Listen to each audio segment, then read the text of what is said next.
Not much. Engineering was difficult. Go ahead and call the meeting to order, please. Thank you.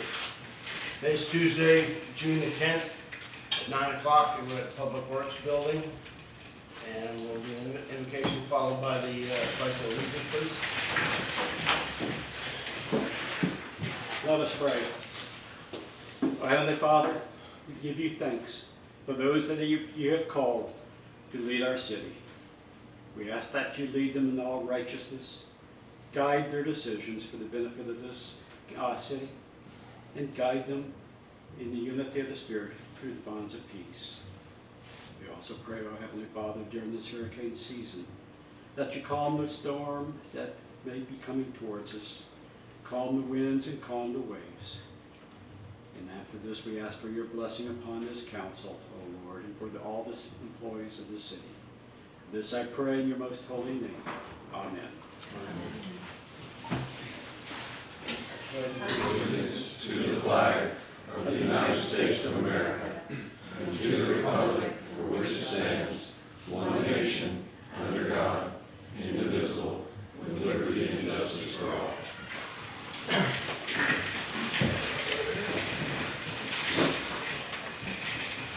Thank you, Father Bates.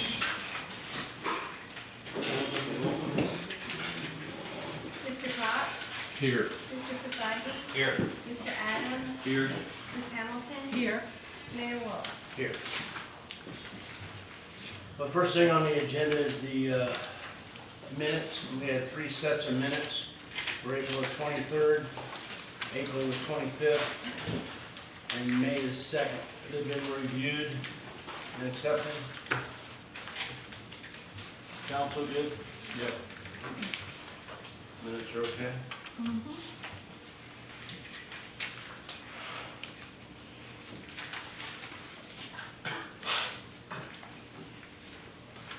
We're going to move on to the regular agenda, task order, and are we going to take on Ms. Moore here first?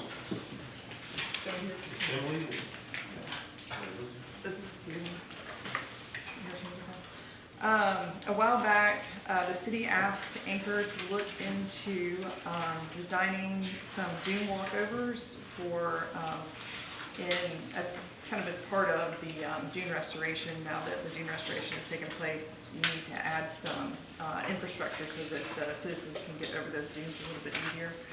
And so we've looked at that to see how much that would cost to design and to construct.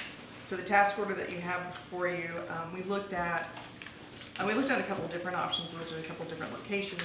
This one is for the dune walkover that's near 7th Street. It's on the east side of the parking lot that was Toucan's parking lot. And what we're looking at is coming off of that existing dune walkover, kind of creating a little platform, and then coming down and over the dune.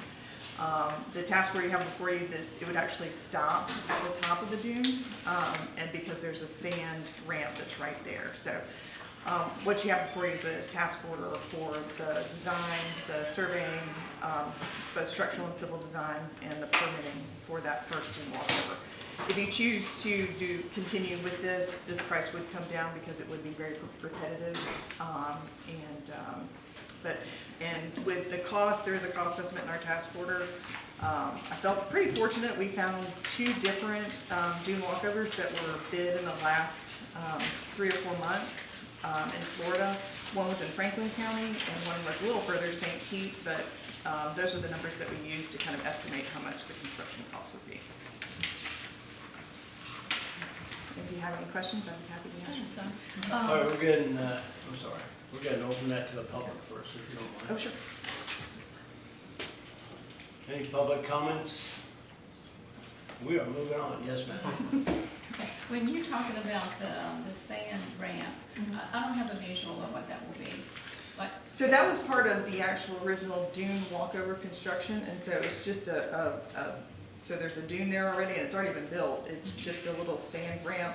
I mean, literally, it makes it easier. It makes it a little bit less steep to walk down to the beach from the top of the dune. So it's a more gradual slope that runs parallel to the actual dune. Okay, so we're gonna have the original walkway, the composite material, and then the composite material again up to the top of the dune. And then that stops. And you were talking about maybe a metal handrail instead of a composite handrail? Is that correct? Our estimate does include a metal handrail, but if you would rather us look at a It would be more composite, we can do that. Yeah, consistency we can unless do there's that. a big price difference. And then, so you get to the top of the hill, and then when you're going down, how it, you know, like, you're saying a sand ramp, is it just gonna be boards and sand? I don't quite have that. Just picture. sand.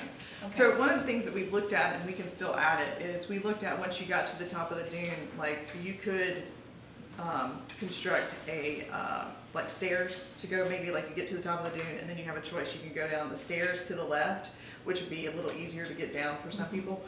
But we also thought that it would be, that's of course more expensive, but not hugely more expensive. I don't think, we didn't have stairs in this cost estimate right now. Because we felt like the sand ramp, but we also know that a lot of people are gonna be coming carrying those little carts and they're fishing stuff and things with wheels and strollers and whatever, so we wanna make sure that they had a way to, with this particular one, to get down to the beach, because they're not gonna wanna lump it down the stairs, so that was the thought for this one, but again, you know, we can address all those concerns in design, and if we can even add an alternate for a stair, situation. The problem is that we also looked at, you know, doing an ADA ramp, which we can do a ramp that's not ADA compliant, but to come off of this one with an ADA ramp, it's gonna be a really long ramp because of the slope that's required, for ADA ramps, but yeah, so that's not included in this one. But we are looking at some other locations to make it more ADA accessible, to have another fully ADA accessible. And I guess I'm thinking about my neighbor who, she walks on the beach for the last 40 years and she walks 3 or 4 miles. So when she comes back, she's really tired to get up a sand ramp. Yeah. So I'm trying to envision that for her, how that would be. Well, and what we can do is during design, if y'all have design concerns, we can meet you out there at the beach and we can even meet with your neighbor and say, hey, you know, does this work for you and what are your concerns? And maybe we can even put in, you know, like some sort of handrail alongside the sand ramp. I don't think that would cause an issue for permitting. So we can look at all those options during design. And you feel like the beach cars can come up that Yes. easily? Yes. Okay. Yes. So yeah, I'd like to second that recommendation. I believe we have a number of residents in Mexico Beach who either find it extremely difficult to make it up and down the sand ramps on both sides, or they simply can't do it. Yeah. So I guess my first question is, this seems to be a proof of concept for this particular design, which is just straight up and just to the top. Is that correct? Yes. Is that, yeah. So with this being sort of a one-off and some sort of, you know, proven to make sure that we can do it and the city can afford it currently in our budget, I don't have a problem with this particular sort of straight in, ends at the top of the berm design in this particular location there at that 8th Street parking lot.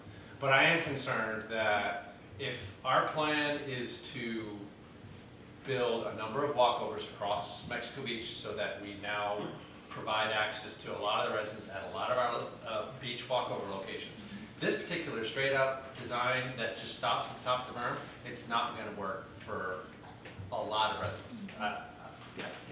So like the ideas that were just floated a minute ago, I believe it's not just the elderly and the infirm that are having difficulties making it up and down a sand ramp. It's people lugging these giant carts where they're going to go out for the day, and they've got the fishing trailer, and then they've got the kids' play cart, and that can be a problem going up and down the sand ramp. So I guess I would encourage us as the council to look at alternate designs in the future. And we certainly don't need to build an ADA style ramp at every one of the beach walkovers across town.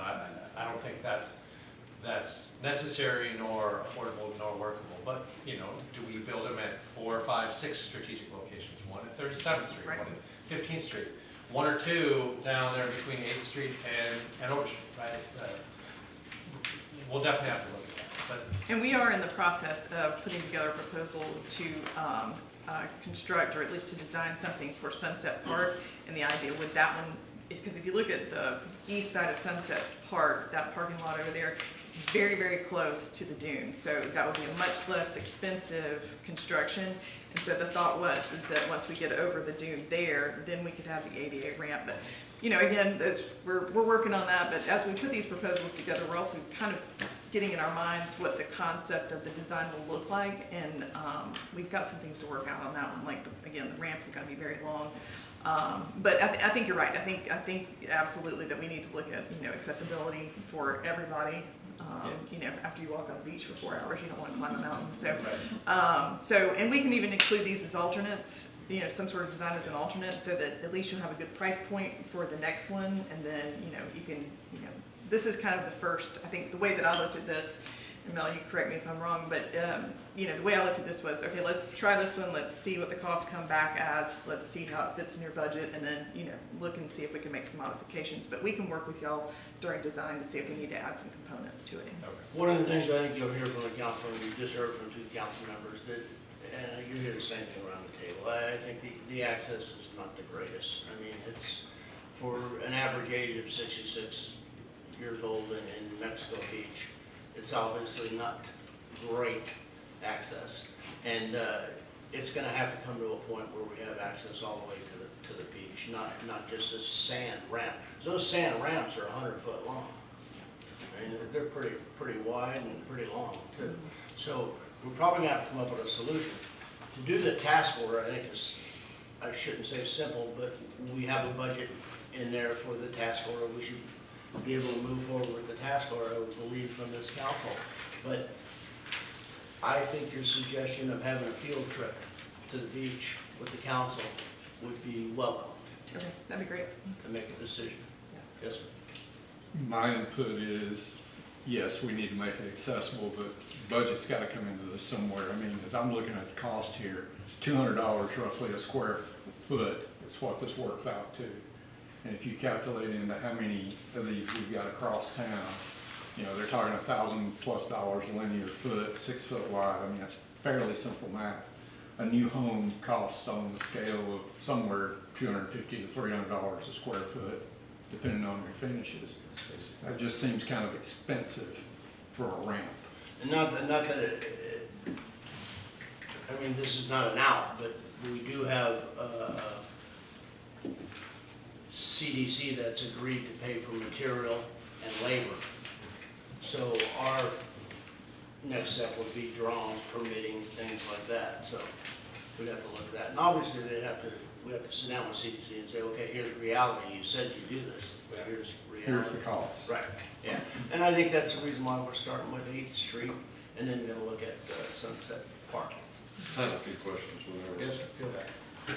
I want to be, I know we chose this location, so this is a complete rebuild, or did you say it was an add-on? No, the idea was that we'd come down a certain length, I don't remember exactly what that length is now, but we walked it with both, with several of your staff and CDC staff, and looked at, okay, this makes sense, because we didn't want to go necessarily all the way down to the bottom and then go all the way back up, so we looked at kind of a mid-range, where that was, and then we would kind of turn it so that, we talked about several different options, but yes. And on that same note, I thought we chose this location because it was closer to being ADA accessible than quite a few of the others because of the parking lot there. And when you said, that's why I asked about the complete rebuild, because are we making what we're building at least ADA to the top of the dune, or is this just we're scratching that? This is just a standalone.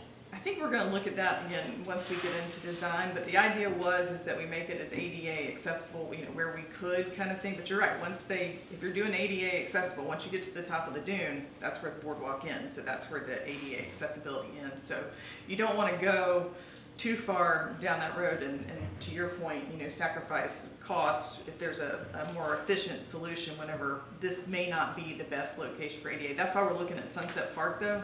Yeah. It's because at Sunset Park, you do have the parking, you have a shorter access. So we're trying to make it more efficient. So you have that shorter access over the dune and then maybe put in a ramp down to it. Yeah, and I knew we were looking at Sunset, but we had so we've chose this one. I'm just trying to make sure what direction on this one, because, and then, so I got that. So I was looking at the task order, the way you've got it broken out, and I know you said some of the services possibly would bleed over into future ramps. And we've had a lot of task orders lately, but I just, on some of these items that are done by others, you've got numbers in there, and obviously those are gonna have to be done on every ramp. One, I mean. It's true, but like, for example, the structural design, the structural designer said, you know, once he does one set of drawings, he said that price will come down as well. Surveying, once they establish control in that area, that number could come down as well, because they don't have to keep reestablishing control, and once they locate the coastal construction control line, they can continue to use that. So I do think some of these numbers will come down. Our numbers, I think, will come down as well for you know, the ones that are going to be very much like these, because we'll already have the plan sheet set up and those kinds of things. Permitting, I imagine that'll stay about the same. But to be fair, that 4,000, I think actually is a not to exceed, because that was a range that she gave us. That's just the upper range. So again, that one could come down as well. It was 2,000 to 4,000. So if it ends up being less than that on this one, then we'll you know, we won't charge for that, and then it's also likely that it'll be less for the next one. So. Jason, before you jump on to the next question, you may have more. But before you do, I want to address the question of, is this ADA or not? I believe it is. Is that what the council believes? No. I had thought, but it's not. Well, that's why I asked the question. The boardwalk can be, if you want the boardwalk to be ADA, that's what the plan was, is to make it ADA, the boardwalk and the access to the top of the dune. It will be ADA. It can be, yes. So, We To haven't the decided point, yet. to the point until they hit the sand Yes. ramp.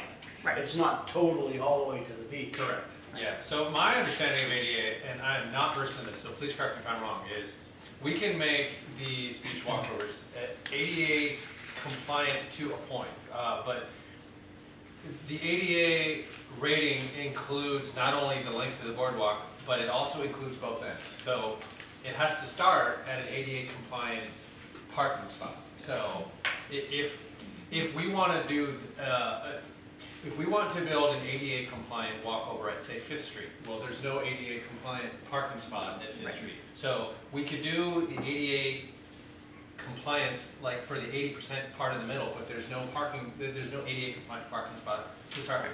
And then the other problem is that at the other end, you cannot ever ADA compliant sand. So it'll be ADA compliant to the bottom of the ramp, but once you hit sand, it's by definition you can't ADA compliant. No, that's what I'm getting at. That's what that was the direct questions for her. Are we building? We chose 7th and 8th Street, I thought, because the parking was there for ADA, and I thought we were going to build the ramp. If it's just to the top of the dune, ADA, and I just want to verify which way we're going. Whatever the best way is. Yes. The way it reads here, that's what I thought we were doing. That was my understanding. I know we can't do it over the dune to the beach, but are we gonna do the spot? We're gonna get the ramp. Right, so I am assuming, I don't have the survey back yet, but I am assuming that your existing ramp is ADA accessible, is ADA compliant. I'm assuming that the parking is ADA compliant. I don't have the survey to show that yet. So, you know, if we get out there and it turns out that that ramp is, I mean, the walkover as it currently is not ADA compliant, well, then I'm gonna come back to the council and say, do y'all wanna rip the whole thing out, or do you wanna start, you know, here at the bottom and not need ADA? I'm thinking that the whole, I mean, to be honest with you, that the whole ramp is probably, and we'll probably see some of that in some of the other ramps. Yeah, We just need to be realistic. yeah. And Not even if they're ADA, we're just, I have a feeling we're gonna wind up getting. That could just be shot like some sort of damage that needs to be repaired, is that what you mean? Yeah, not shot, but just the, you know, how far do we wanna go? Because it's gonna become a time where if it's too expensive, if we can't bring them up to certain ADA compliant, do we leave them as is and not on some of them? You know what I mean? I've just started watching them and looking, but back to, we're here at this one. And I just wanna be sure which way we're going Yeah. on this particular. And I But think, being at this one, let's make sure that we get what we want. If we want ADA compliant, let's talk about ADA compliant. If we're just gonna build a ramp that's half ADA compliant, I think we all believe that's not fully ADA compliant. What do we want? Do we want fully or do we want half? Make that decision. Mr. Yes. Mayor, my personal opinion is the city is what, beach to beach, end to end, 2.7 miles of beach or whatever it is. And we've discussed in the future, I've heard the council talk about the number of ADA compliant ramps. I think we want this one to be ADA compliant. I think we know Sunset is gonna be ADA, that's 2. And I think if we could identify 2 others where we could come up with the ADA compliant parking, if we had 4 in our little city here, that would be a lot further along than we are now. Yeah, my thing would be, I mean, obviously you gotta verify that we think the parking, I think that's why we chose, we moved on this, the parking was there, but it was gonna be, to get it, we know we can't over the sand, but we can get it compliant to the top and then see what we're dealing with from there forward. right. Well, this is, Can you go forward with this yeah. ADA compliant between 7th and 8th Street, this task order? So that's what I was gonna say. Why don't, if you want, what's possible is if you execute this today, we can go ahead and get the survey. We can do a concept design, and we can do a concept cost, and then we can bring that back. For and then what? For ADA, for the whole ADA thing. All the way. Yes, we can look at that. Now, the survey cost, just if you would like, I don't think we have a survey. We did not, the price per survey does not include that 200 feet that we may have to go for the ramp. So that, if the council is okay with that, then what we can do is we can submit an amendment for whatever the difference would be. I don't expect it would be a huge amount, but the survey could very much go up if we have to survey additional amount. The other option is we can move forward with just this.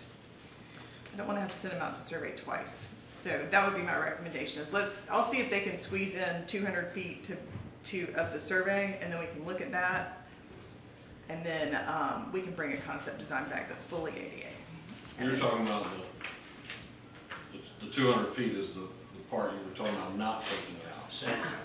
Or you're talking about the sand. I'm sorry, I should have kind of Yeah, thinking out I loud. think we're good. When I'm talking about 200 feet is that's where we estimate, at least for the Sunset Park one, that's how long we estimate that potentially the ramp could be to get down to the beach, 200 feet. But that was a little bit taller ramp, so that would be a little bit less for that, but again, we need to get the survey back before we can figure out what our So options are. you're asking us to approve some of these tasks today to get started on some of the permitting and surveying, and then come back to us with some sort of more information about these Yeah. potential 88 compliant-ish ramps to the bottom of the river. I personally would recommend, it's up to the council, of course, whatever you choose, recommend moving forward with this. I will tell you that I'm going to bring it back after the conceptual design, and if you are not in favor of it, then we can cancel the rest of the contract. So, Okay, I think what I'm hearing from the table is that we want to go 100% ADA compliant on the 7th, 8th Street. And secondly, we'd go on to Sunset. So we're looking for 2 ramps, I guess, right away. With that said, can we move on to the cost on there? I mean, the Yeah, actual. I would like to hear about the cost. Yeah, I'm looking at the 22,000 here. But Okay, then you go to your cost estimate, mhm, and there's other costs in there that are not included in this 22, right. and also not included in material and labor. So, let me just double check it, make sure that what I think is right is right. Let me just double check. Sometimes It's when you about hear- $12,000 somewhere. 275. 2225. Okay, so at the top is the pre-construction costs. Those are our costs, right? So that's how Yeah. much it costs to design it. So the 22,275, which matches the total on page 3 of our Correct. proposal. Right below that. The rest of that is, of course, the construction cost, so that's not included in here. But, so we just showed you how we came up with the number of what we estimated the construction cost to be. There's another calculation. If you keep flipping back, Before we do, Ms. Moore, I just want to make sure that the council understands and sees the same thing we're seeing right now is that you do cover in that first column, the 22 that you're asking for. Yes. Below that, construction cost is not covered by CDC, it's not material or labor. So that means the city's gonna have to pick it up. That I don't know. I do believe that, I don't know what the exact arrangement is between the CDC and the city, but these are all construction costs, and these do include materials and labor. So this construction subtotal plus contingency, 119,000, that is what we are estimating the construction of the boardwalk to cost. Yes. Performance and payment bond, Yes. We would require those. So on that note, but we just don't, until we get a design, we don't know what it's gonna Correct. be. Yeah, This is just an estimate, Most- which we wanna start getting closer. yes. We will be able Come in to, here to prove something that, yes, we will be able to finalize this more once we have design. Obviously, just in the last 20 minutes, the design concept has changed, and which is going to change the cost considerably. This is just based on our original conversations with CDC and the city staff. This is what we estimate the cost to be. Once we come back with a conceptual estimate of construction, we'll update this. I will tell you that I have talked to a contractor, one of the contractors that submitted a bid in Franklin County that was a great price, and he is here local in Mexico Beach. They were very happy with his work, so we do have an opportunity potentially to capitalize on some local companies that you have here. Right. He was one of the estimates that you included, right? Yeah, he So- was that Franklin County. So, we recognize that these are all estimates at this point. But one thing I noticed is that the construction costs are estimated to be 5 times what you're asking the council to approve today for just preliminary design. And so I would love to hear from the CDC if this is, you know, if this is what they think they signed up for. Yes. we'll get that, yeah. Yeah, Kimberly, Yes. Thank If you do get the plans, we will come to the table with funding for construction. That's what we agree to. Number of walkovers in the city that need attention. How many? 12. Very good. 12? You have 12 walkovers. At the dedicated beach, those are the only places in Sunset Park? Is that what you're asking? Those true walkovers? Or are you No, asking no. in every street end? From the canal to 386, including all 45.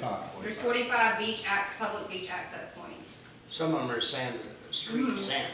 Right, but, Well, where there's an existing city walkover, like at 14th, 15th Street, 12. there's 12.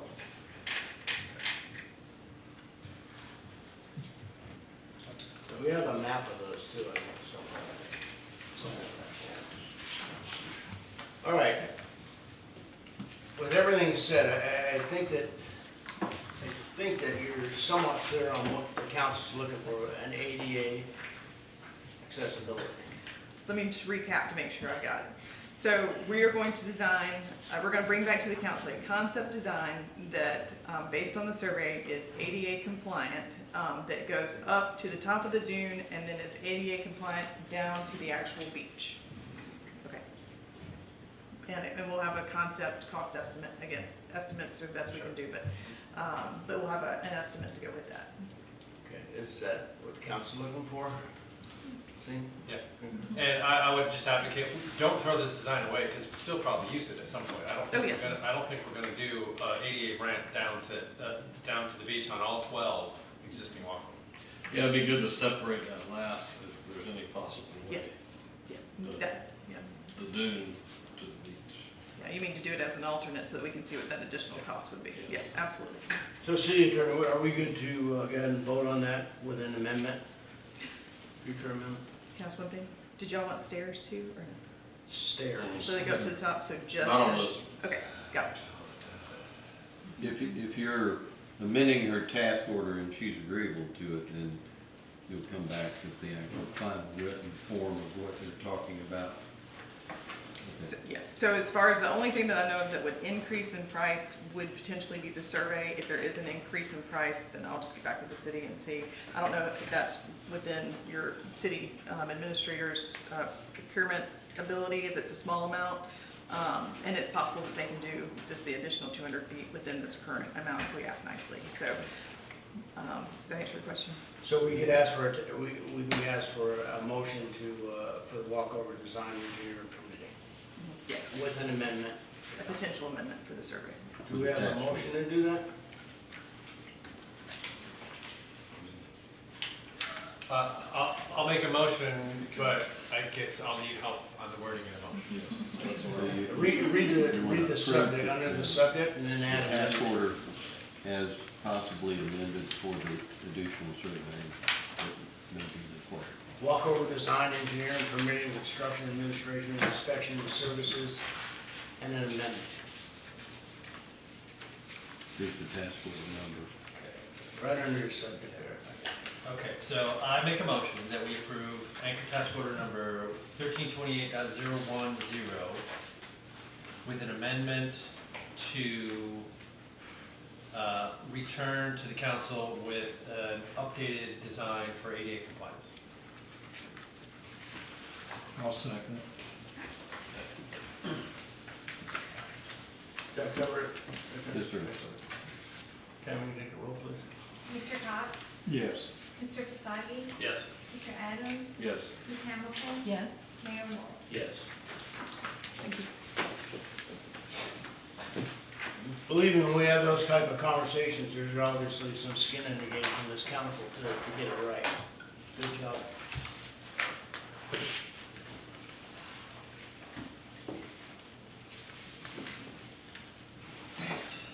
Moving on to the next thing on the agenda. The amendment for the handbook. Mr. Mel? Thank you, Your Honor. We have two items to present today. I'll take care of the first one, then I'll turn it over to Mr. Snyder to take care of the second. At the present time, our city employee evaluations must be done at the end of their anniversary date. So it's very difficult to keep up with which employee to do an evaluation for each month. It's quite a task, you know. For most of us, we only have a couple, 3 employees, but Public Works in particular, you know, they have different departments, and it's very difficult to keep on top of this. So one of the JLAC responses that we had presented to that committee was that we were going to make some changes in our policy to make things more fair, because we had some accusations that some of the evaluations were somewhat biased depending on how close you are to some of the employees. So we are recommending a change in the evaluation process. Number one, instead of doing it at the anniversary date of the employee, would like to do it the first 2 weeks of August. In other words, each department head would do their employees' evaluations the first 2 weeks of August. In the second 2 weeks of August, then our Wednesday morning department head group will then review each of those evaluations to make sure there's no biases and things of that sort. Want to make sure they're all fair and compliant with everything. Then in September, the department heads will meet with each of their employees to go over their evaluation, and that way when it comes time at the end of our fiscal year, which is September 30th, everybody will have their evaluation done. All the raises will come into effect at the same date. It won't be all across during the year, and I think that'll be a much better product. So we have looked at the JLAC response, and some of the responses were very good, so we doctored them a little bit, and those are what you have in your packet. So any questions about that before we go to approvals? Do you have any comments from the public on this before we move to the table? Public is good, we move to the table. I had a question on, we're going, the 2 weeks in August is for the review. A couple years ago, we changed it, the merit is October the 1st, right? Correct. In the new budget? Right. Okay. Just want to make sure that's. So Mel, this looks good to me. This looks consistent with the employee policies that I've seen in my companies and industry.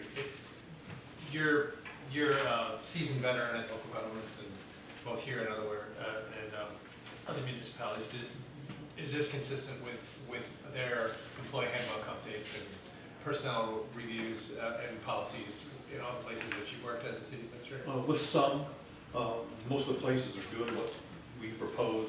Others, which is a much bigger organization, they have full-time HR staff, and they keep on on tap on which month. And even that's difficult at times, but some places still do it the way we used to do. But for cities like our size that don't have any HR staff, this is consistent. Yes.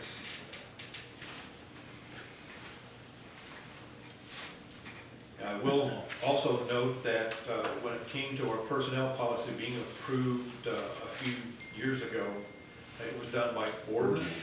Yeah, In March, we allowed a change without an ordinance. We are in the process of redoing the whole employee handbook. So our intent is go ahead and get these two things approved by the council. Once we get the whole handbook reviewed and where it needs to be, we'll come back with an actual ordinance to make it right with our policies. So the second part of that is the workers' comp. Now, if you would, we need a motion to accept these changes and move forward for now. Do you want to just go over the workers' comp, what change and what we're doing, and then we just have a motion on both of them? We can do that? You can. You want to do them separately? I would think you might want to do them separately, yeah. Okay. We will do them separately, even though they're under the same. Do we have a motion to move forward on the evaluations change of the handbook? I'll make a motion that we amend the personnel policy for the annual employee evaluations. Have a second? I'll second it. And take the roll, please. Okay, Mr. Cox? Yes. Mr. Fasagi? Yes. Mr. Adams? Yes. Ms. Hamilton? Yes. Mayor Wolf? Yes. Moving on to the workers' comp. Mr. Snyder, you're up. All right. We'd like to add in, as of in past history, in my short time here, we really do not have a workers' comp policy. In other words, how it would be handled for the employees if they get injured at work. We've kind of done things, well, it was done this way at this point in time, it was done this way at that point in time. So we decided to put something in our employee handbook that's set in stone, in writing, and then when somebody gets hurt, this is the policy that we will follow as a city and go forward. I won't read the whole thing because you guys have had it. Basically, in essence, we did do some research between cities versus counties. We found that cities are very more generous in adding a benefit to the employees versus what the counties were doing. So we, in writing this, we kind of combined a couple of cities that we looked at, and we came up with the policy. There's a gap between the date of injury and when workers' comp kicks in.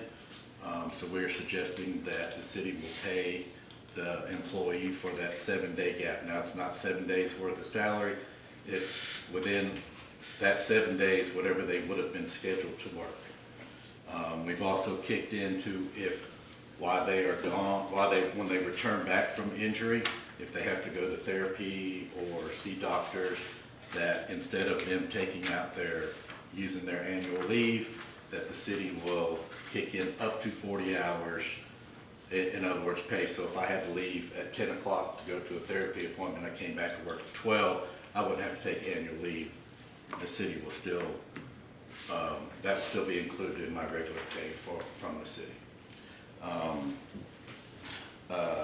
And then the other big thing is while the employee is out on workers' comp leave, that they will still be able to accrue their annual leave and sick time.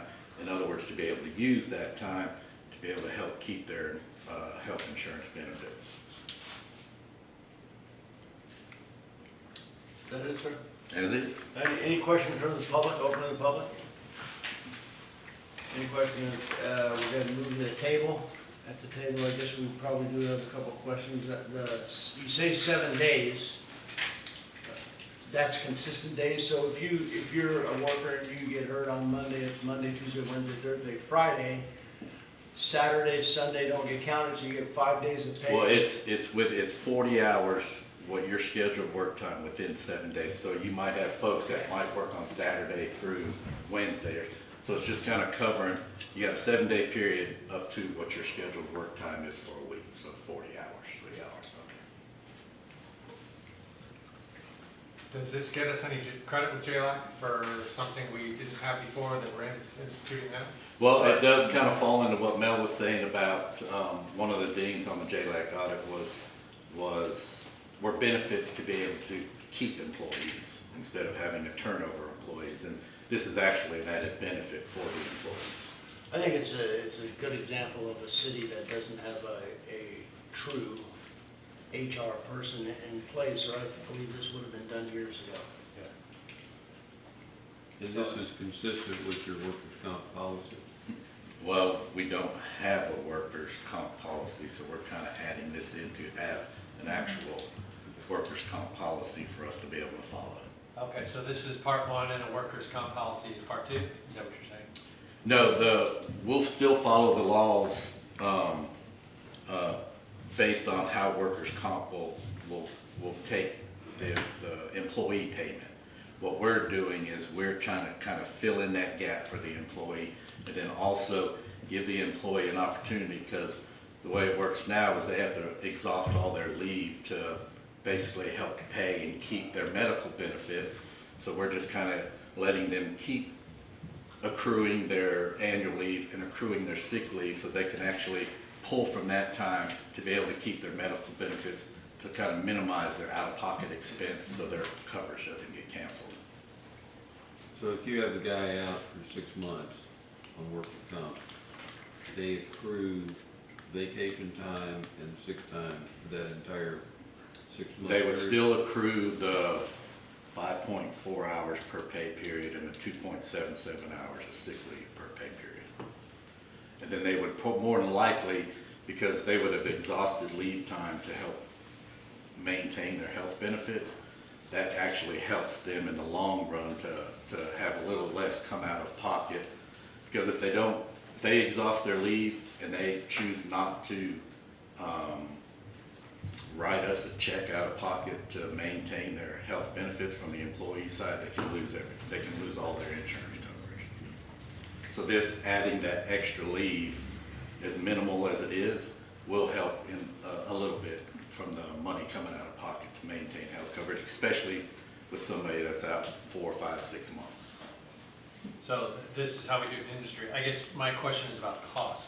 Using the scenario we just described, what would it cost the city by implementing this? Would it be the extra leave that we give that gets accrued by the employee during those 6 months? Yeah, if you've been here past 4 years, you're accruing 5 hours. So I guess on average, I don't know exactly off the top of my head on average, but say we have, I don't know what our average hourly rate is, but it would be that time.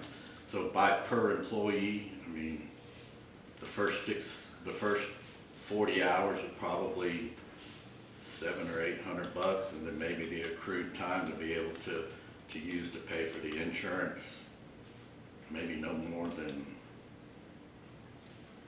$800, $900. Yeah, but a bottom line, it's just extra accrued leave is what the city pays for. Yes, and we're accruing that leave just as if they didn't get hurt. Okay. And all we're doing now is giving a benefit to say, okay, you're hurt and you're out of work, we're gonna stop all those accruals, we're gonna add those accruals. And a good example, I asked Eric the same question about, what's the cost that we're looking at? Well, God forbid anybody gets hurt, it's zero. But if somebody does get hurt, we're gonna look at 5 days. So if 2 people get hurt, we're looking at 10 days as an average cost. So it's not something way out of control. It's a nice benefit, and one that I believe that's used in probably a good percentage of the companies. Mm-hmm. Thank you, Mike. Mm-hmm. We have a motion to move forward on workers' comp. I make a motion that we adopt the recommended additional worker compensation policy to the employee manual. I'll second it. We have a motion and a second. Pam, take the roll, please. Mr. Cox? Yes. Mr. Kasaki? Yes.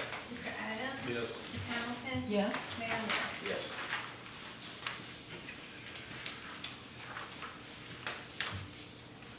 Moving on to appointments, and I think the first one is, and Mel, you can get started on that for liaison for CDC, and maybe Miss Kimberly wants to have a say here. Oh, no. In a minute. She's probably content to sit right where she is. That's probably. This one is pretty simple. The city council does have a representative to serve on Kimberly's CDC board. That committee does pick a city council member recommended for the city council to pass. And at this particular time, the CDC has already voted to request that the city council approve Mr. Jason Adams as their board member liaison. And this is the one that Tim was on, right? That is correct. Okay. Council good with that? We need to vote on that? Yeah. Take a motion to approve that on Jason Adams for CDC. I'll make a motion, we approve Jason Adams to the CDC board. Second. Second. Take the roll, please. You're not getting any monetary benefit. Only need three. Okay. Mr. Cox? Yes. Mr. Fasagi? Yes. Ms. Hamilton? Yes. Mayor Wolf? Yes. You can vote on it. Mr. Adams? Yes. He said no. Appointments for 25, 26 committee assignments. Well, there are some external committees that request liaisons between our city council and their own group. And we have listed 4 of these organizations that are requesting representatives. We'll start at the top of the list. That is the Bay County Transportation Planning Organization. This is council members where you jump in and say your piece if you'd like to maybe take something like that on. I can tell you from the past that I've been on the military committee. I think Ms. Hamilton was on St. Joe and also military, and I correct? St. Andrews and Joe. So this is something you volunteer for, and we vote on and go forward from there. So is anybody interested in the Bay County Transportation Planning Organization? One of you new guys? I think I'm being nominated, so, yes, I'd be interested in serving. Oh, yay, good yay and nays, we have to vote that in also. You need to vote it, so Each it's one. official. Yes, sir. Great. I have a motion to appoint Eric to the Bay County. I'll make a motion to appoint Eric Fasagi to the Bay County Transportation Planning Organization. A second? Second. Let me take a roll, please. Okay. Ms. Hamilton? Yes. Mr. Cox? Yes. Mr. Adams? Yes. Mr. Fasagi? Yes. Mayor Wolf? Yes. Moving on. Next, we have the Florida League of Cities, the Bay County chapter. Now, we all know what the Florida League of Cities does for the cities around the state on the statewide level, but Bay County now has its own chapter. And so that's a way to become involved and kind of help forward some of the issues on a state level. I was on the Florida League before it, and for the last, I guess, 2 years, and it's been good. I mean, they have a lot of dinners and stuff like that, but there's also some people coming and going type of things, retirements and stuff that maybe I might have missed, but I think it's good for a new member. I really do.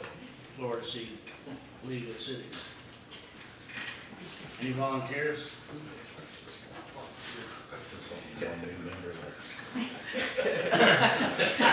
I didn't really want to volunteer for that because I wanted to do the St. Joseph and St. Andrews Bay Estuary thing.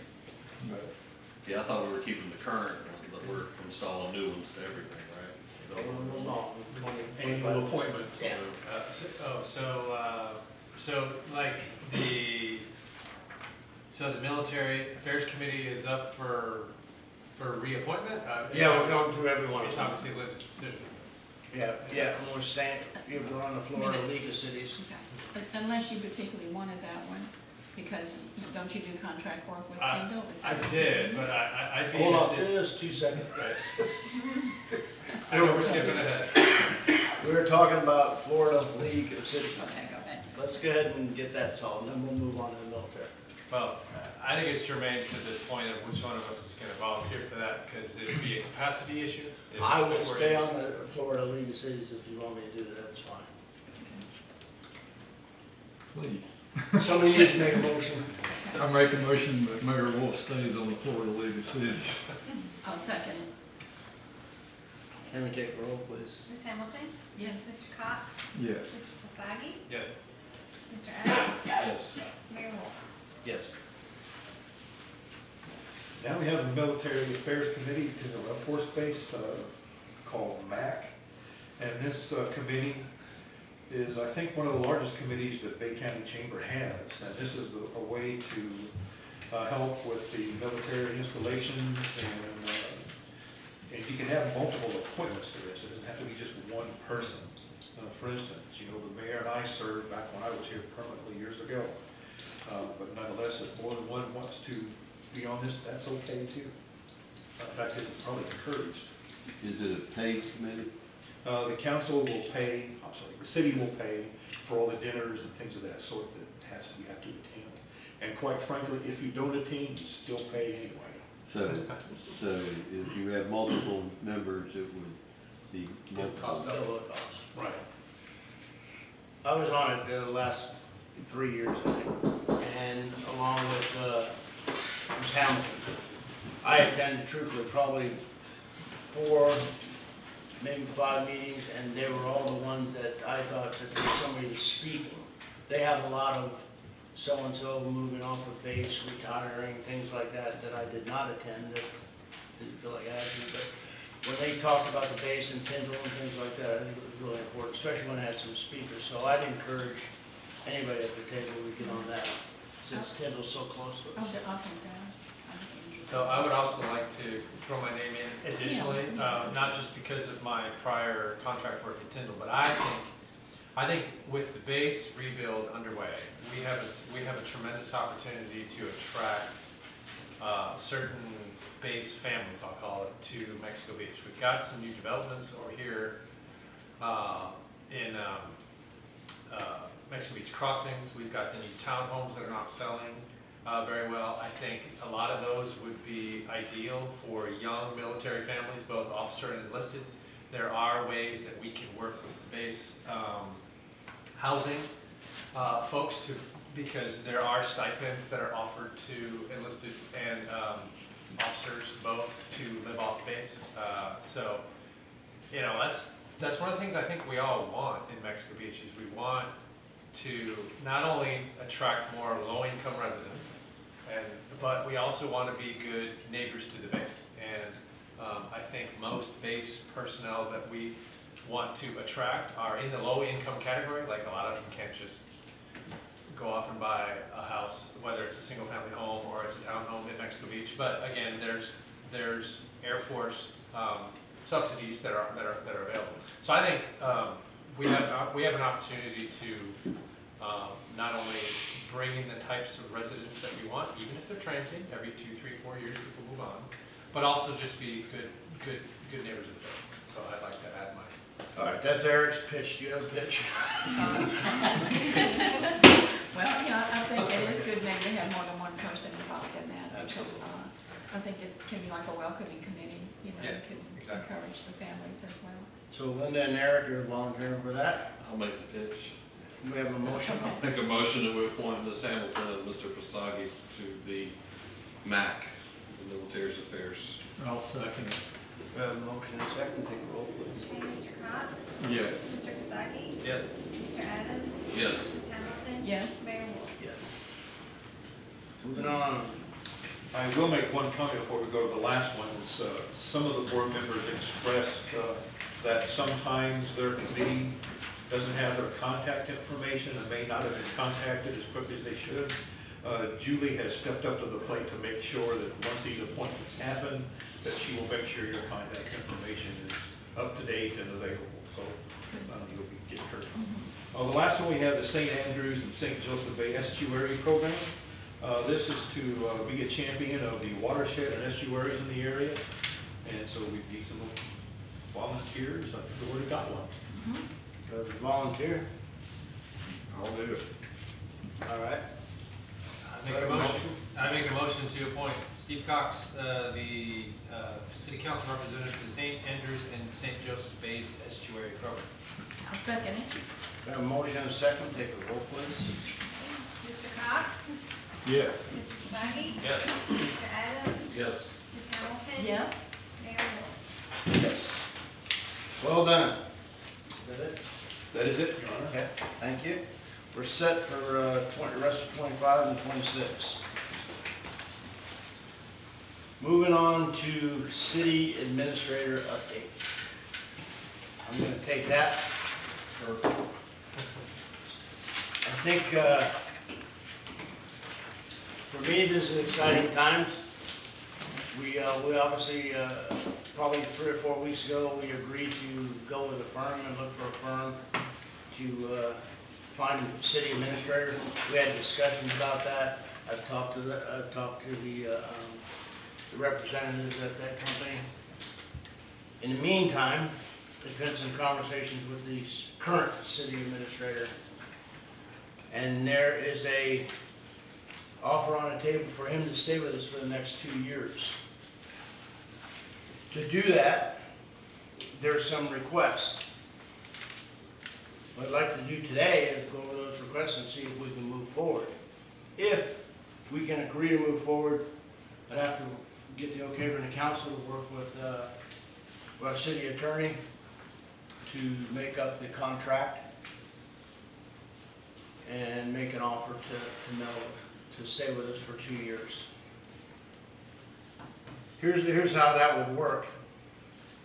It'd be a 2-year contract that would start basically after he signs his contract.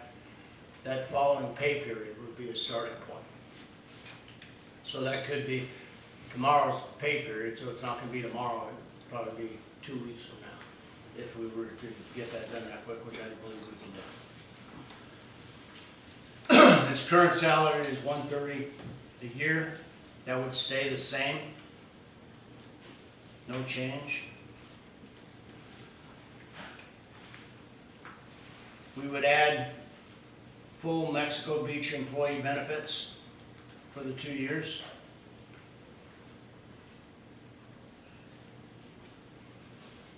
There's a request for, as a standard, Mel would be on site 3 weeks out of the month, and then he would take 5 days and work mobile. Working mobile, he'd be accessible by phone and or Zoom calls. One thing I want to say about that there'd be a little fluctuation in that 1 week. It's really 5 days, so if he, at some point, because of holidays or something like that, I want to make sure that, and I'll go over with the attorney, that if he wants to leave on a Thursday and Friday and stay Monday, Tuesday, Wednesday, and be here on Thursday, Friday, I want to be able to accommodate that so it's good for us and good for him. That's his request of the 1 week a month. Totally available. It'd be mandatory that he shares his calendar with I would believe with the council and with the city clerk, so we know what's coming and going.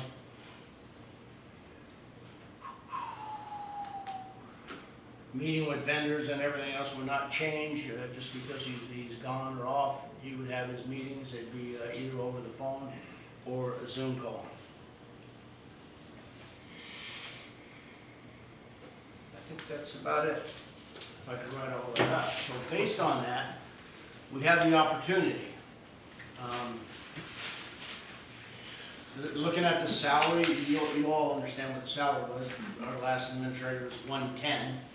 We're paying 130. We'd be paying 130, but we also would not be spending 30,000 for a recruiting service this next 2 years.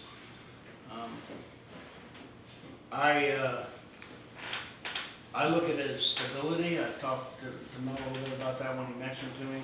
I like the stability, I like the fact that we could go for 2 years, go forward, and we could take 6 months prior to that and start a search. So, I'm in favor of it. I'd like to hear from the council. I was thinking in terms of, we had taken his ability to hire and fire away as a temporary, would that be reinstated? Of course. It's whatever y'all wanna do. Okay, but, I mean, isn't that what's in?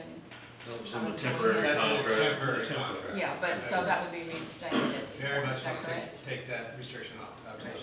Okay.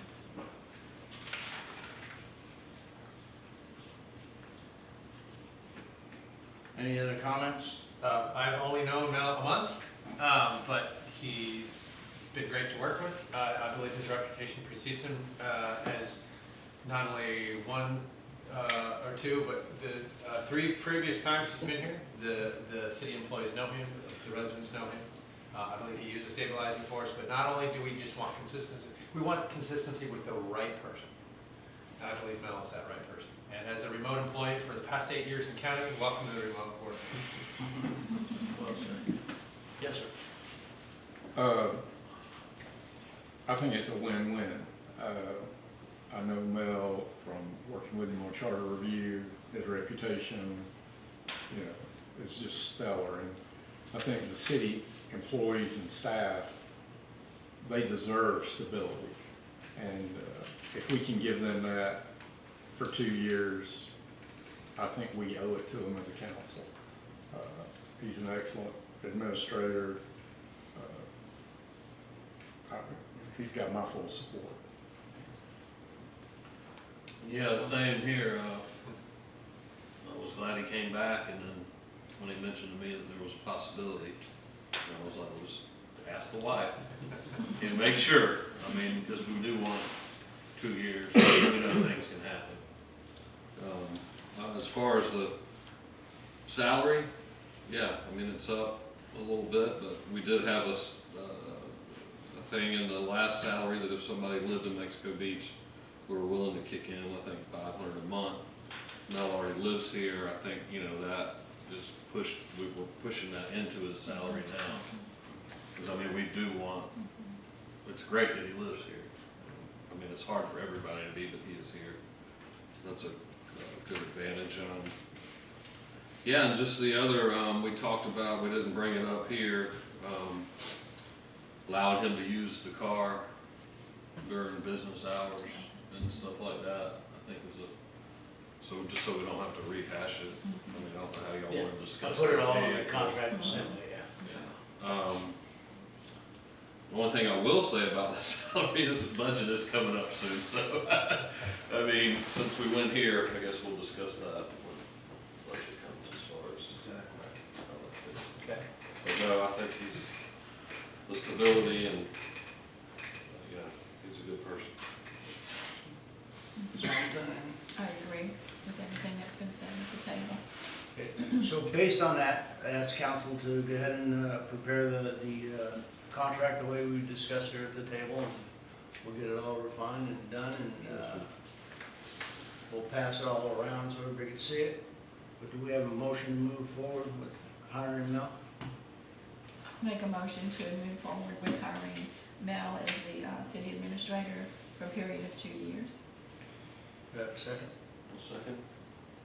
Can I just be clear? Yes, Are you extending him the offer for 2 years, or will it still have the at-will provision in the contract?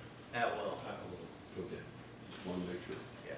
He's committing for 2 years, you're still at will. Right, he's agreeing to 2 years, we're still at will. Is that the council? I would. Yeah, the contract should stay the same. Okay. No changes to the contract, except we need to remove the restriction for hiring. Right. Back to where we were. Have a motion and a second? I think we did. I made the motion. Yeah, I'll second it. Okay. Mr. Cox? Yes. Mr. Fasagi? Yes. Mr. Adams? Yes. Ms. Hamilton? Yes. Mayor Wolf? Yes.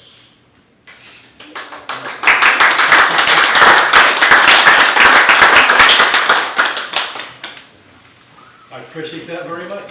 And the request for the remote work is something that will make sure my wife remembers what I look like. And my grandkids won't forget they do have a pawpaw after all, so, thank you very much. Beach vendor applications, do we have any new ones? Well, I hate to say that we do not. We were anticipating 2 of them.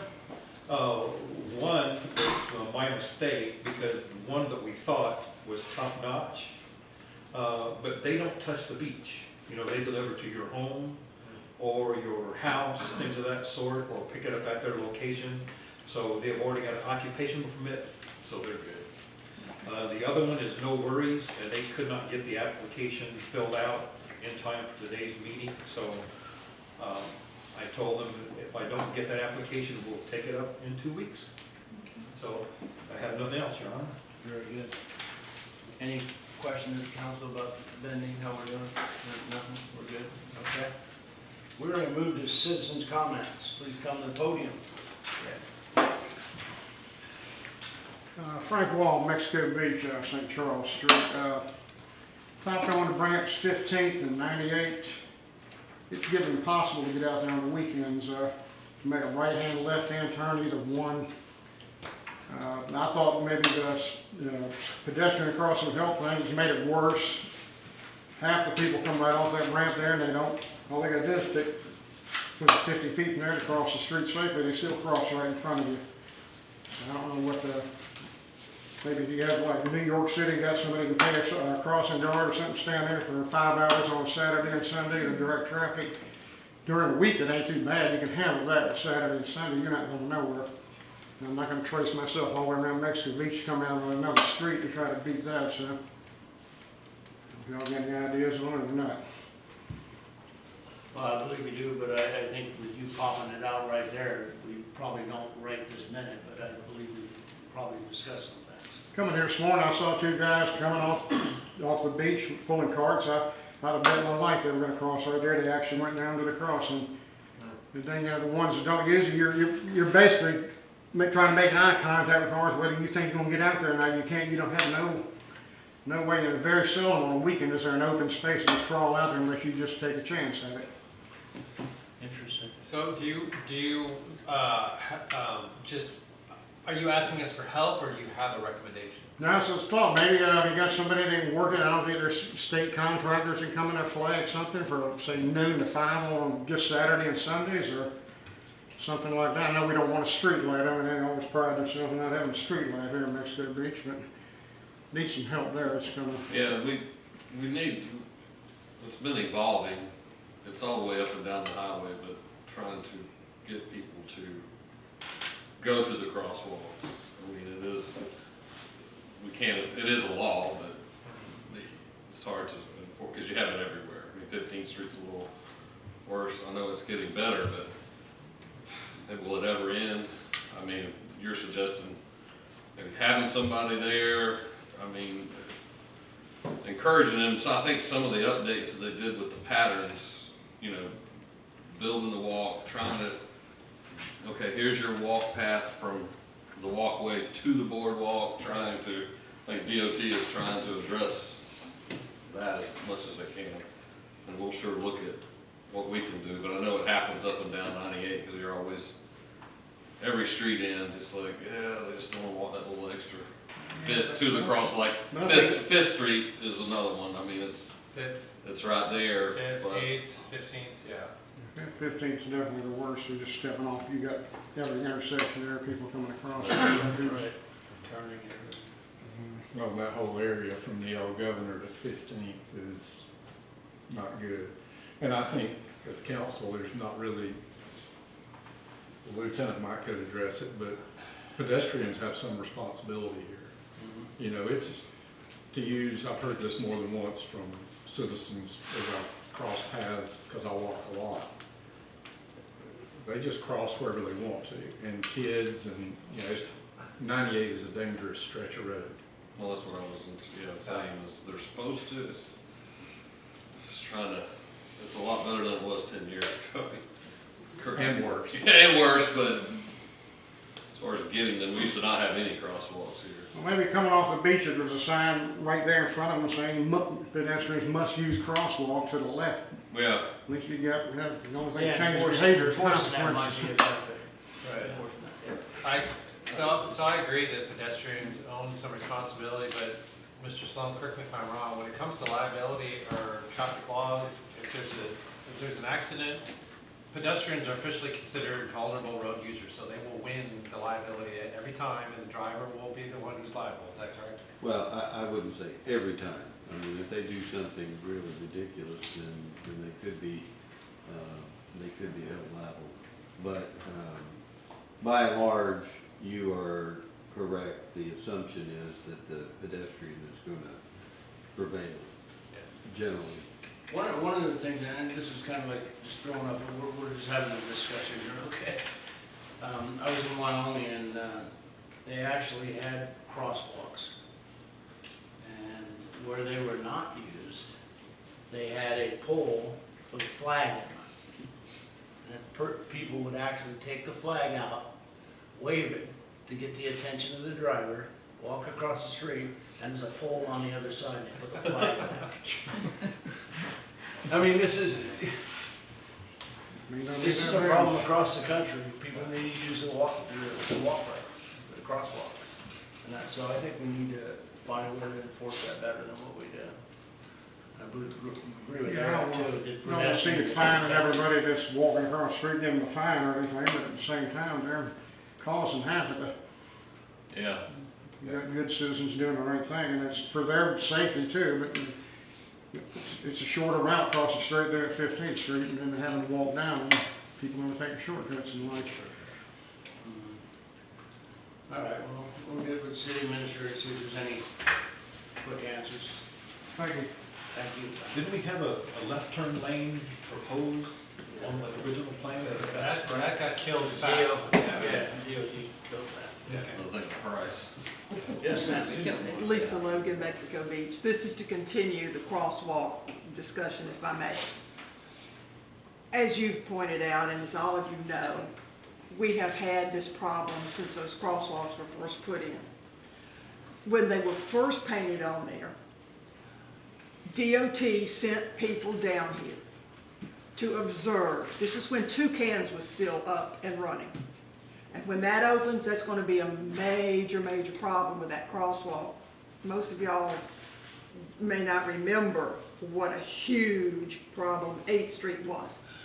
They sat somebody from DOT at the intersection at 8th Street, and they were absolutely, went back and reported that they were absolutely floored that nobody used the crosswalks. They couldn't believe it. And they observed it throughout the town. But you will notice that when they did these other crosswalks and added them, they didn't make any accommodation for how the traffic patterns run. If you're going to have a crosswalk at an intersection, it needs to be at the intersection and across the road.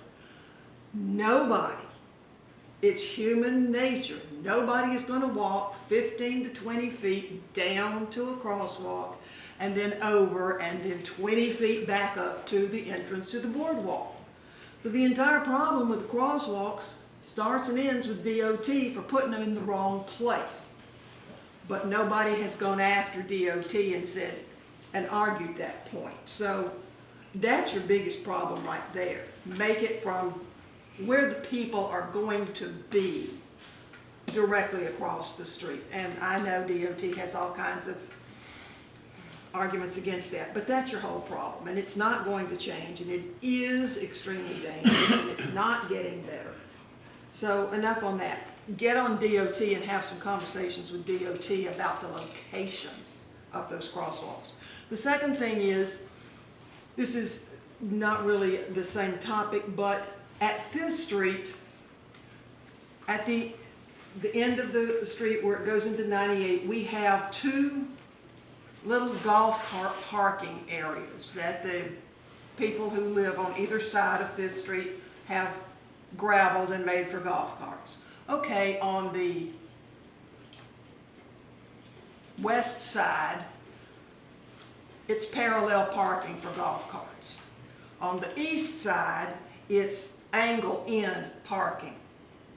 And a number of us who use Fifth Street have talked to Lieutenant Williams multiple summers about this. It's happening already again. Okay, you all right? Are we okay? Okay. Thank you. The angled-in parking, they stick out about 6 inches into the roadway, which makes it impossible to turn off of 98 onto 5th if there's somebody sitting there waiting to turn left on 5th. So you have to wait, and it blocks traffic on 98 and on 5th. That angled-in parking needs to be changed to parallel parking, just like the other side of the street, because that angled-in is a constant hazard. I've been Are there told. lines to angle in, or are they just angling? No, No, there's no It's a pavers. design, there's little There's no pavers. pavers. Get those pavers out of there and make them park parallel to keep that. And you also have that same stick out problem down at the Canal Park roundabout.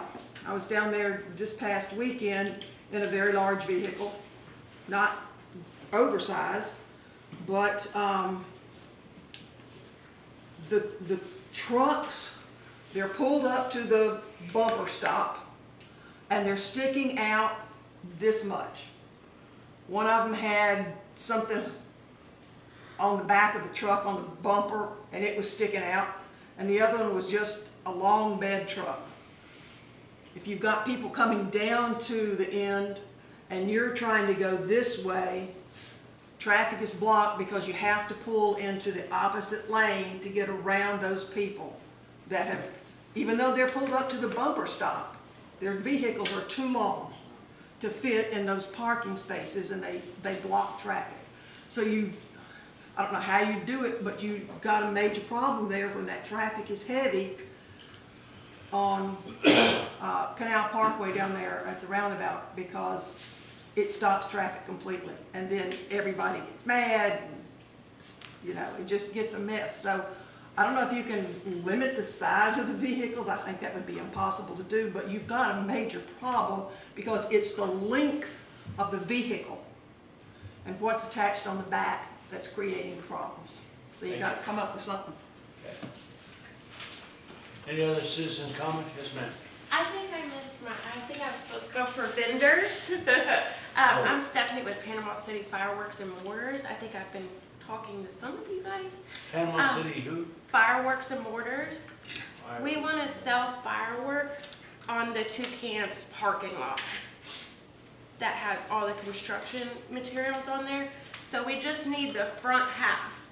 We can move that dumpster and then clean up this front half, and we just have an 8x8 Connex that we can put there, and we can open the doors and sell out of that, or we can put a tent there also and sell under the tent. And there would be room for some parking, and then they could park on the side of the road right there. What was your first name? Stephanie? Stephanie, I would suggest that you write up a request for a permit and bring it to the council. You can get that information from our city administrator, and then we'll discuss that and see if that can be done or not. Okay, so when would that get discussed? 2 weeks from today. Next council meeting. Okay. But you'll need to get with, You'll need to get with Mal. Get the permit too. yeah, he'll give you to review it, Yeah. to make sure it's proper to bring to us. Okay. He'll help you with that. Okay. I guess that's Okay. see, I Another question I got. Yeah. I think our new ordinance stipulates that you can't have peddlers on a vacant lot. I thought Would it this was- qualify as a vacant lot? It's owned by somebody though. No, Yeah, I thought it's we let them on tourist, commercial, and Well, commercial. yeah. Let's Not a do vacant lot. Okay, yeah, Let's we'll not get try it. to solve that until we get all the paperwork and the drawings and everything that are requested, and then we'll solve it. And just a clarification, you're saying Toucan's parking lot, you mean Across the street. next to the gas station, not on the beach? Yes. I think one concern too, I thought we had a law that you could only shoot fireworks, the public could only shoot fireworks like on 4th of July and New Year's Eve. So how would that work for your business if that's the law, you can't shoot So, except well, 2 days a year? We Is that a law? sell out, yeah, that is the law. You can only do July 4th, New Year's Eve, and New Year's Day. Okay. So we sell that Monday to Friday. We can sell year round. So our license is to sell year round. So And how would but you they communicate that to the people that you're selling it to? I'm gonna sell you fireworks, but you can only use it on these days. We tell, when they're checking out, we tell them. It's only legal July 4th, New Year's Eve, and New Year's Day. You But cannot shoot them But off. how would we enforce that? Because if you're selling it to them, they're gonna think they can go out and shoot the fireworks on it. All right, I didn't mean to cut you off, Okay. Ms. Hamilton, but I think this is all, it has to be put in their permit, we need to bring her, we need to do our homework with those type of questions Okay. and make sure that we give her an answer when she comes here. Okay. Thank you. So just like email him or call you? Ethan? Okay. Thank you. Thank you. Any other citizens' comments? Then move to council comments. I had a couple of things. I've been getting some calls this week from some of the citizens, and they're concerned about things like the golf carts on the sidewalk and all that. So Marty, what's the best way, if somebody wants to communicate to y'all? Is it to call the day number because they're saying nobody's answering it? Should they send a text message? What's the best way for the citizens to communicate to you about concerns about golf carts? Well, I have an office number also. Okay, is that public where everybody, okay? The city hall number. Okay, so they need to communicate to the city hall and then they communicate to you, is that how that That'd be works? wonderful. Okay, I don't think the public's aware of that because publicly we've given out the day number and the night number, so they're calling that and not getting any response. And there was also a thing yesterday where somebody had tried to call the day phone while we were out writing a ticket to the person that they were trying to get us in touch with. So those phones are not emergency phones. They are basically what we call a concierge phone. It's, you know, for, hey, I'm gonna be out of town for a little bit, I'm gonna be doing this, can I get a question about this, or something like that. Emergency calls need to go to the sheriff's office, or 911. You know, that's on the little piece of paper that we give out, the numbers, the stickers that they put on the refrigerator, that the rentals and stuff like that. It's not for everyday, you know, there's a shooting going on over here and stuff like that. Those phones, there's a two-part deal on it. We've got a push-to-talk that we can talk to Gulf County Sheriff's Office, and we've got a push-to-talk, we can talk to Bay County Sheriff's Office, and then we can also communicate between one another. That's the second part of it. And it's a courtesy that, you know, them could just call into the deputy and everything else. The sheriff's office is in the process right now of giving every deputy their own business phone for the sheriff's office. And I don't know if we're gonna reevaluate or whatever, that will take those phone numbers and forward them to the numbers every day whenever they do it, so that phone will be with them. But, you know, you carry 2 phones and then, you know, the third phone with the day phone. And now we've also got a radio that goes to Gulf County and everything, so, you know, we've got all kinds of stuff, and the little bandoleros that we wear just getting to be full. But if they can call me at City Hall, that would be fine, and we can take care of that. Okay, so like on the weekend when the office is closed, they can call you? They can call the office phone, and there's an answering machine on there also. But if they wanna talk to a deputy and they don't get a number, 747-4700 is the sheriff's office. And they call directly, and the dispatcher will get them a call in there, and they will make sure to give them a call back. That's basically how business is done everywhere else in the county. So is that something, Julie, we can put out so the public is aware of that? It's on our website. Is it? Yes, I just looked it up to make sure. We could throw something on Facebook too, just as a reminder if you want. Okay. And one other thing I wanted to bring up, I don't know how many people knew Bill Jenkins, but he had been a longtime resident here, and he and his wife Kathy were famous for always going to the 3rd Street intersection of 98, and they watched many, many sunsets. So it was a big social thing for them. My husband, Bill, named him Goodwill Bill because he was always doing special things for the neighbors, and he passed, I think, about a week ago. But he had been here many years.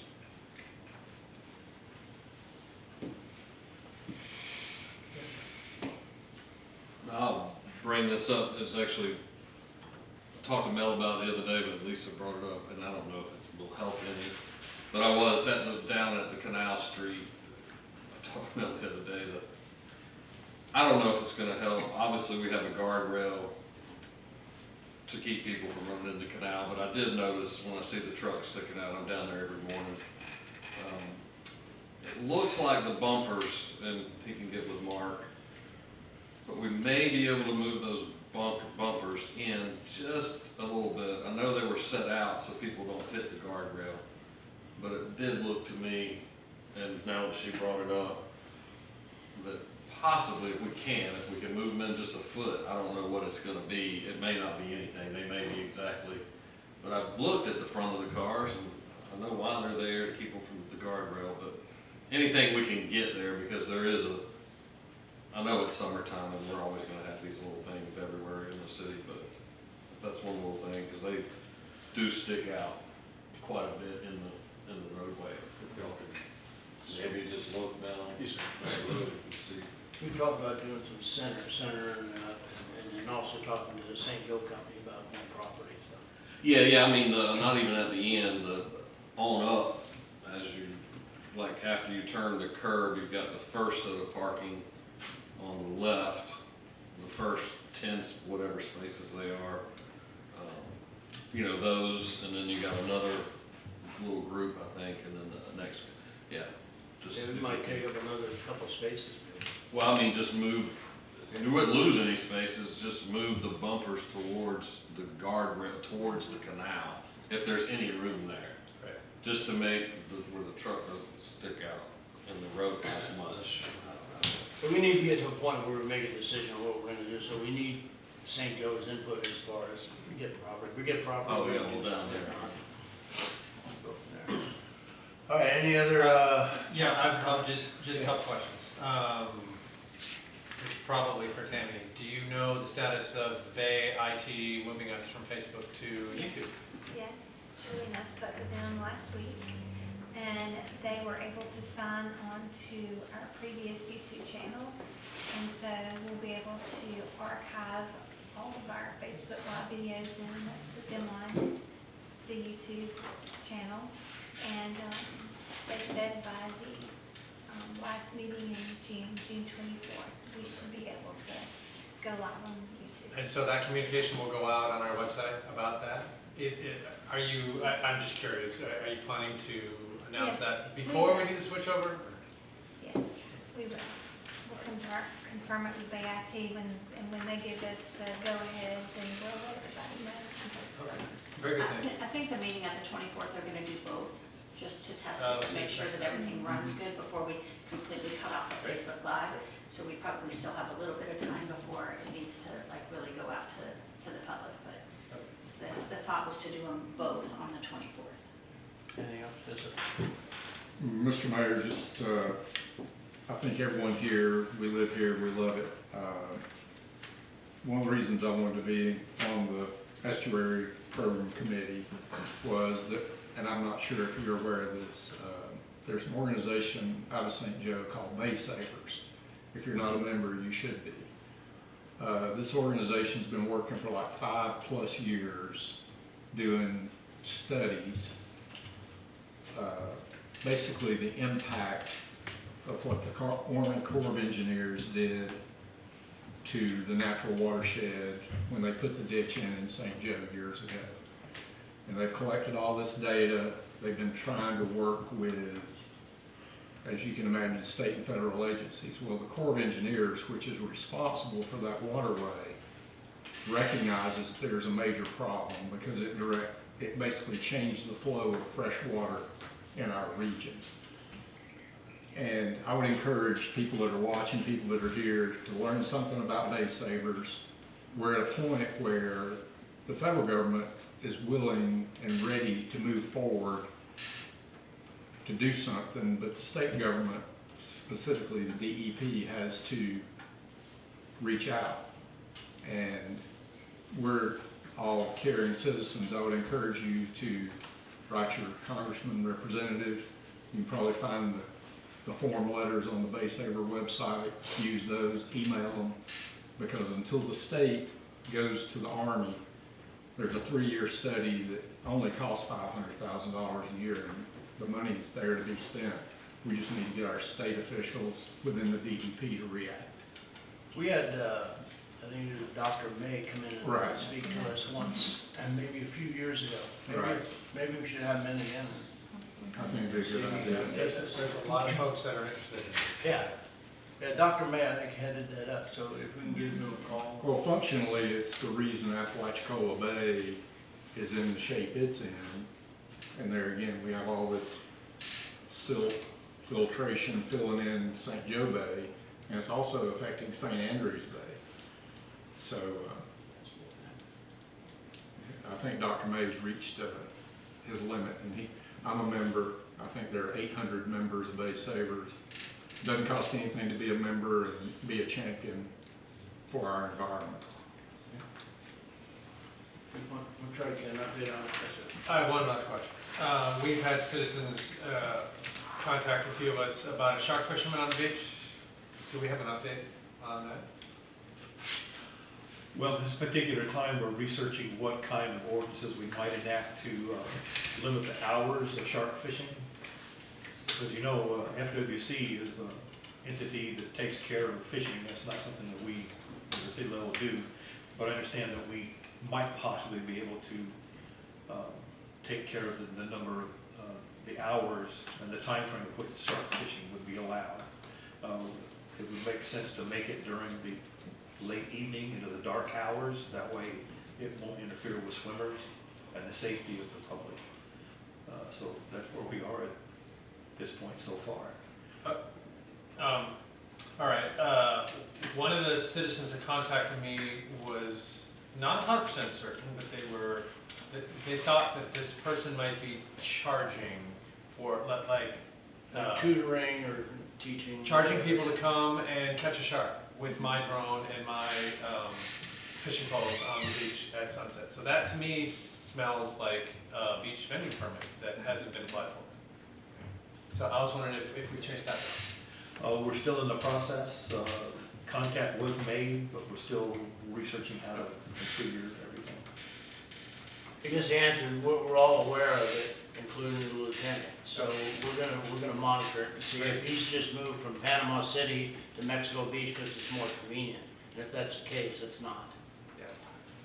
Panama City Beach has an ordinance, I think, that limits him during the nighttime to only fishing and everything. Gulf County's in the process of drafting an ordinance to try to limit his abilities also.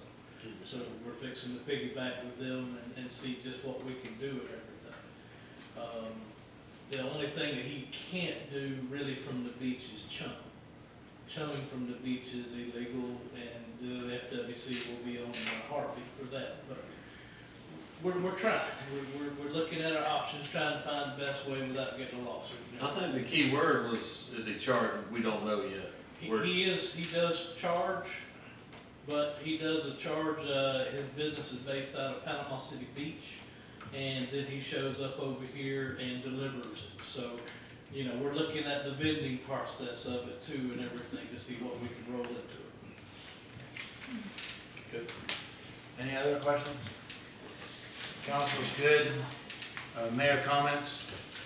Just a couple things. I mean, we're coming up on our budget. Obviously, this is June, so we got July, August, September, the last quarter. This is the time you want to think about your capital items, your 5-year plan items, things like that, and get them to the city administrator as quick as possible. I want to throw out another thing that I think that I've discussed with the city administrator several times. It's HR. We don't have an HR person. So what's the best way for this city to handle that, other than just going out and hire a full-time employee that's an HR person? Is there a way that we could tag on to somebody else, one of the other cities that are close to us? Is there a way that we can get a part-time person that's just a subcontractor? I believe it's important, and I believe we have to secure that here in the next year. So I want everybody, the council members, to think about that and think the best way to approach it. And then which we go into our budget, up to and including if we want to hire somebody to do it. So keep that in mind.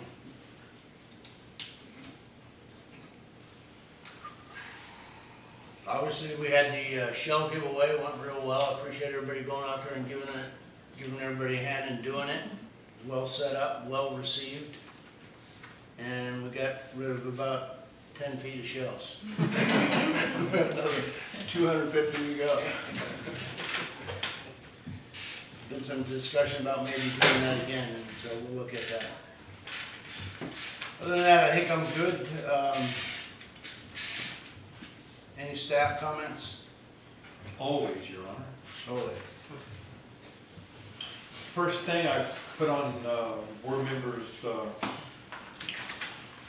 table in front of them, the county on the 20th of June at 10:30 a.m. is having a ceremony celebrating their South Wing Courthouse addition and historic courthouse renovation. It's been a long time coming, and they have that ceremony, and they're inviting city council members to attend if you're available to go. Also, flyover.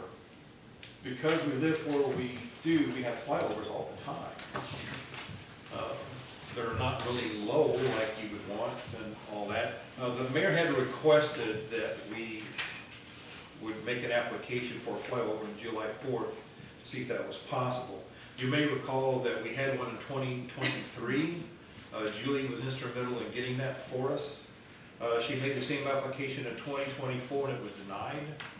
So your favorite Pollock here made an application in 2025 and it also was denied. And the reason being is we don't really have a full-fledged ceremony or event that day. In the application we mentioned how the Sandy Shoes 5K run is really the only formal thing that day. But the beach itself will have thousands of people who would appreciate a flyover. So they denied it based on the fact that they look for more military style celebrations, events, and that sort of thing. So if special events or another group in the city wants to craft or have an idea for a ceremony of some sort to involve the military people, then they might go for that. But in our current situation, without a ceremony, then it'll probably get denied year after year. You have a comment? Yeah, I understand now what I thought it was kind of, because it was a 5K, but it is a patriotic holiday, but I get it. We don't actually have the event, but maybe something, and I know we're Mexico Beach, but you know, the Veterans Park is a beautiful place, and maybe something we can work with. I know we'll be working with Gulf County, but it might help to we could hold something in joint. We can do something here too, but we have that right next door. I don't know, it might get their attention, because Veterans Park is a great place. Or coming up, like you said, with something, eventually putting something together here. But one, to get it back as soon as possible, that might be a little quicker. Yeah, obviously we need to set up some type of audience or event in Parker, whether Parker or Yeah, we can do it Parker Park. Sunset Park or something like that, that they observe. What if, I was thinking we have so many veterans that live here, what if we acknowledge them, like, Yeah. you know, like at the park, you know, before the race or after the race or something? Would that be considered something that we would be acknowledging? Sure, invite That could a be very speaker from simple. Kendall to come and speak as well, Yeah. and maybe kind of take the bull by the And horns of the invite all the introductions. residents that are, you know, veterans. Sure. That might. Well, good ideas. Okay.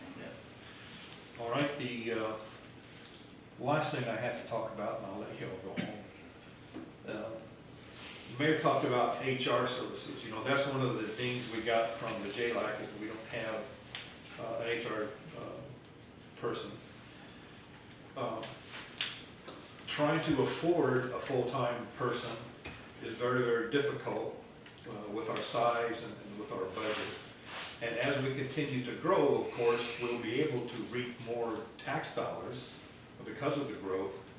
But in that growth, we'll be adding garbage people, public works people, people who do the work out in the community. And that doesn't belittle the work the HR people do, don't get me wrong. But we'll emphasize, that need. So we were trying to find alternatives. I called around to a couple of places in Bay County that's a little bit larger than us. And some have their own HR department, others don't.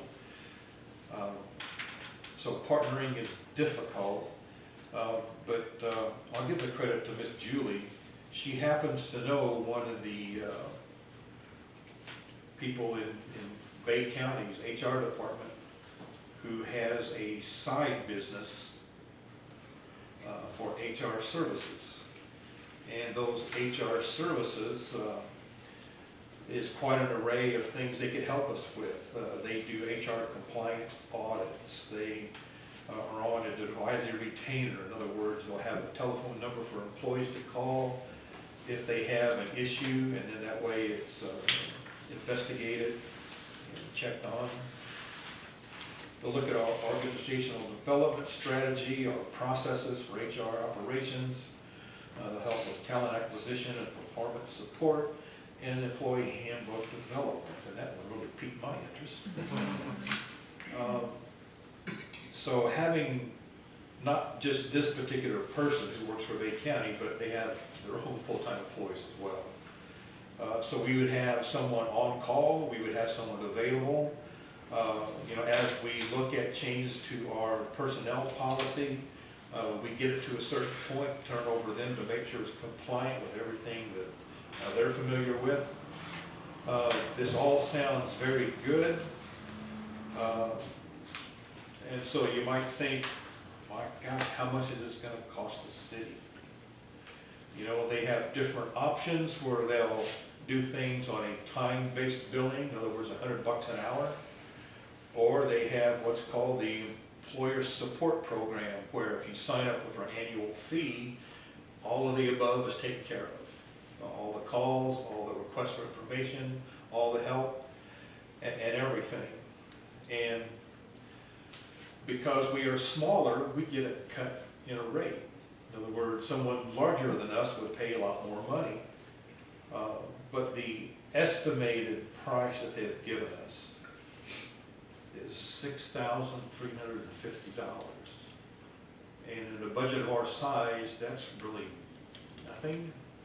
I'm not, $6,000 to me personally is quite a lot of money, but to the city, not so much. So if it would be a beneficial thing to talk about, we certainly can.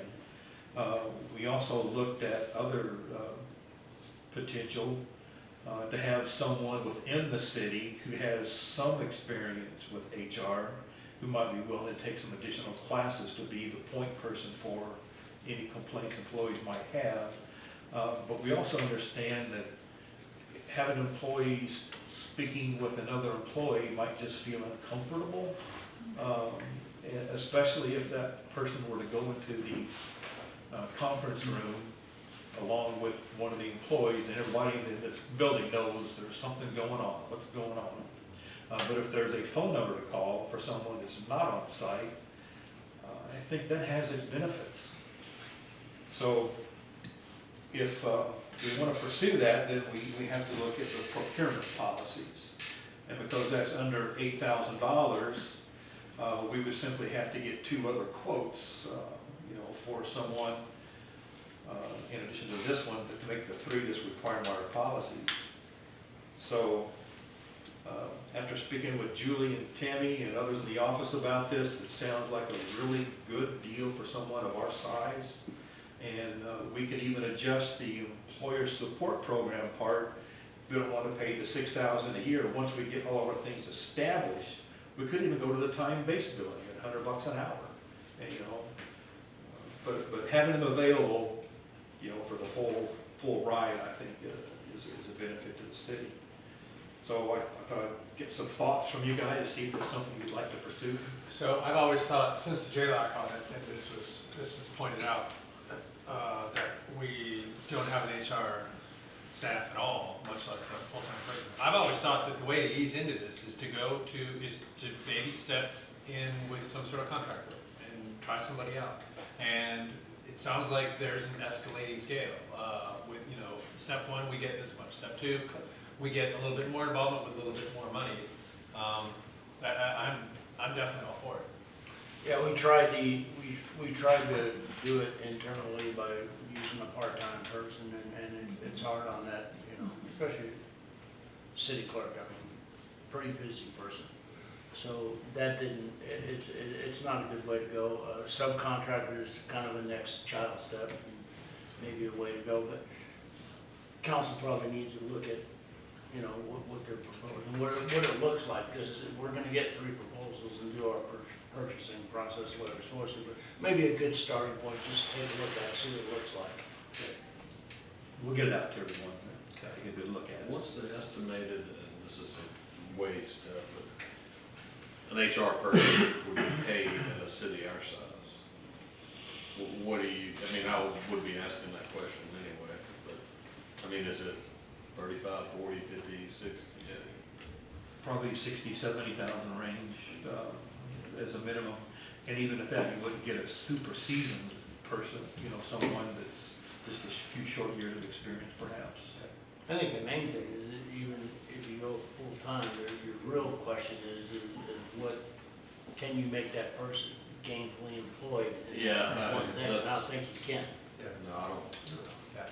Right now. Honestly, I think a contractor is the way to go, period. I mean, I don't know, if 15 years from now, we'll be in a position as a city to afford a $90,000 employee plus benefits. When you look at this kind of money on an annual basis, even if there is an escalating scale, even if it went up by a factor of 5, you're talking, you know, less than 40 grand a year to have your HR department run professionally. To me, that's money well spent. Yeah. So we'll take a look at that and then see if we want to go forward with a purchase request. Sure. Get some bids. All right, good. Okay. That's all I have, Your Honor. That's it? I have one more thing I just want, we are getting ready to close our audit, are we not? Yes. By the 15th, which is a Sunday? So No. really by the 13th. The auditor had called me last Thursday, and spoke to Mel. And the auditor, after our initial phone call, she had some concerns from her staff that there were some additional items that needed to be looked at. Mainly, we thought the FEMA audit, since our expenses would be under that $750,000 threshold, our obligations, they found, were not. So they're gonna pick up the FEMA audit, which is an additional audit. We will still get work papers by the end of June, and they said that the audit will probably be submitted July 15th, which, according to the auditor there, that the state has she said basically within a month after the date is the majority of the audits that do get turned in. We will be turned in by the 15th, and the state probably won't even recognize that it would be late. And she did offer that if Mel and you want to talk to her about what her concerns were and buy the additional time, that she would be willing to take that phone call. Yeah, I'd like to do that. And we are still on, as far as turning out the work, we're getting it back to them on a very good, timely basis. They just had those additional concerns with adding that extra audit and rushing it and maybe getting something wrong. This council has ran on getting the audits up to speed, and we need to push that as hard as we can. And she realized that. She had also made a point to me that, you know, within the last year and a half, they've completed 3 audits. We still haven't been able to get into a good audit phase to where we can actually do prep work in November and December, because we've had the 22, actually the 21, the 22, and the 23 audits within the last year and a half. Once we get this audit turned in, we'll be in a normal audit cycle to where in November, she can come to me and say, I need all this pre-audit work done. We were actually doing all the pre-audit work basically almost a month later because we had a delay in the engagement is also with them.